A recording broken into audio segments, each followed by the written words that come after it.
Donc bonjour à toutes et à tous, je suis Thibaut Guiraud, je suis le nouveau maire de la ville depuis 4 mois. Donc je suis très heureux de pouvoir échanger en direct avec vous, habitants.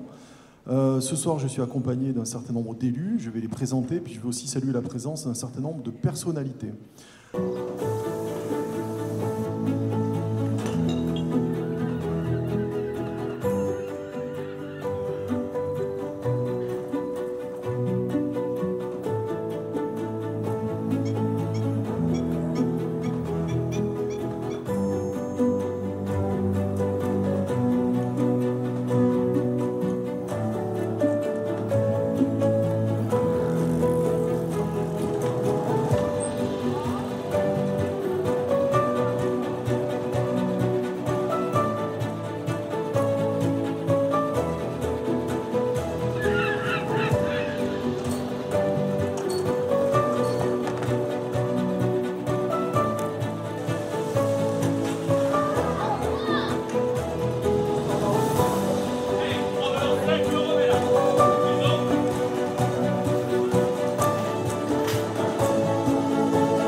Allez, un point sur les déchets.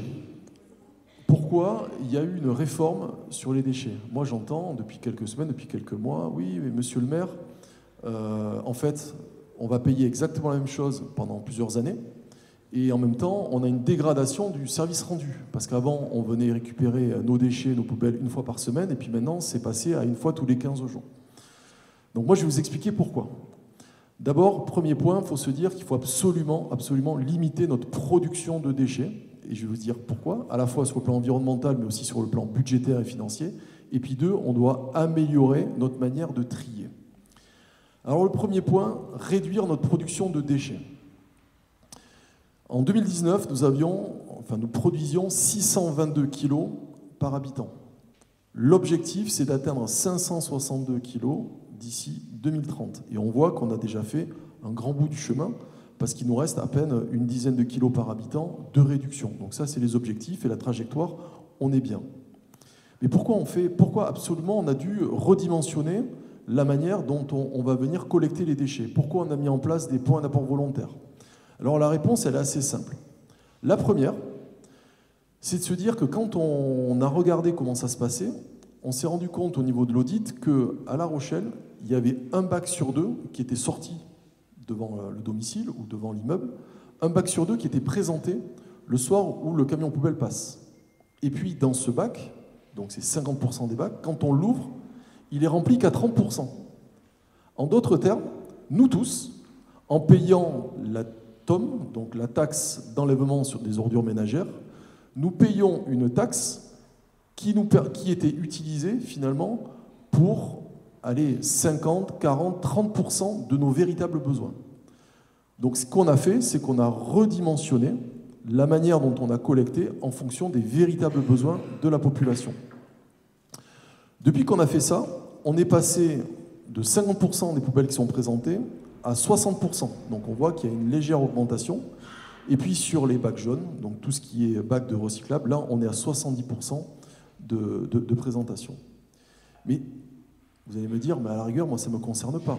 Ben si, parce que si on était resté comme ça, et ça on va devoir nous faire un travail très fin pour vous donner les chiffres précisément, c'est qu'on sait très bien que votre taxe, sur les prochaines années, elle allait augmenter de manière très significative, parce que tout coûte plus cher.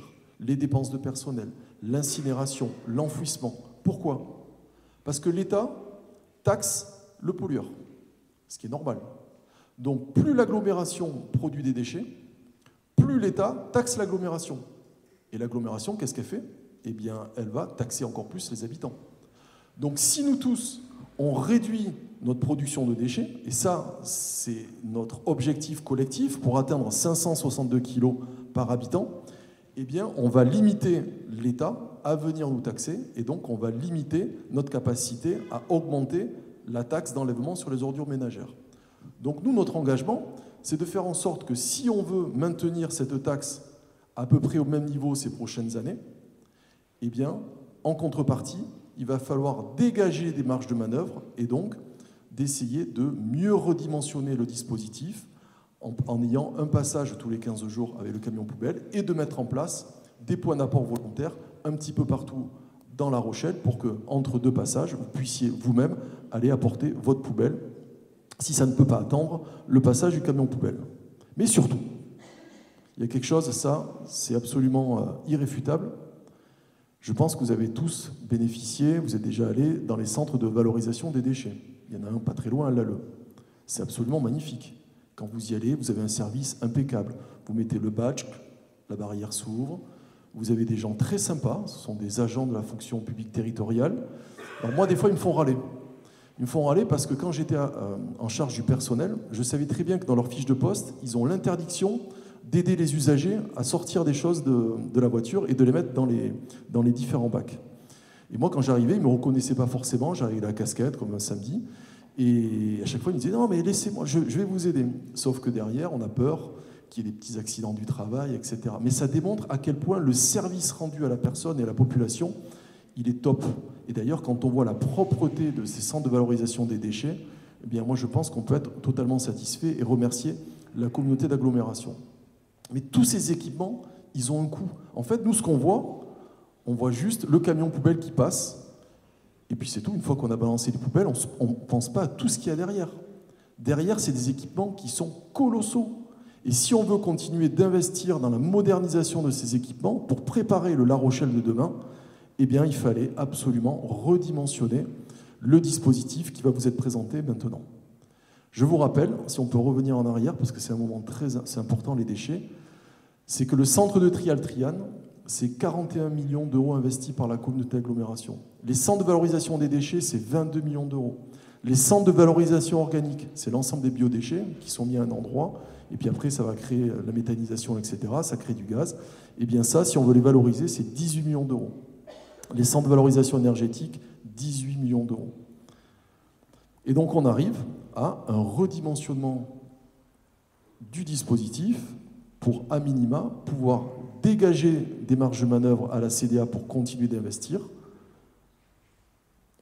Et, c'est bon, on peut passer? Ok.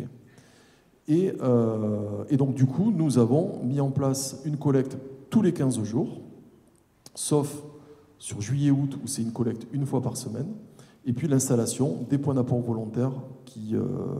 Voilà, sur lequel il y a eu un petit peu de retard, mais là maintenant ça commence à rentrer dans l'ordre. Alors il y a toujours des agréments, hein. Tout à l'heure je pense qu'il y aura des questions, ou en tout cas il y aura des interventions pour nous dire oui mais il y a des endroits, ça déborde, on est en train de s'ajuster. Moi ce qui était important c'est de vous dire que dans l'état d'esprit, dans la philosophie dans laquelle on était obligé de réformer le dispositif pour éviter de se faire plus taxer par l'État, maintenir la taxe d'enlèvement sur les ordures ménagères ces prochaines années, et nous donner capacité à continuer d'investir dans les équipements.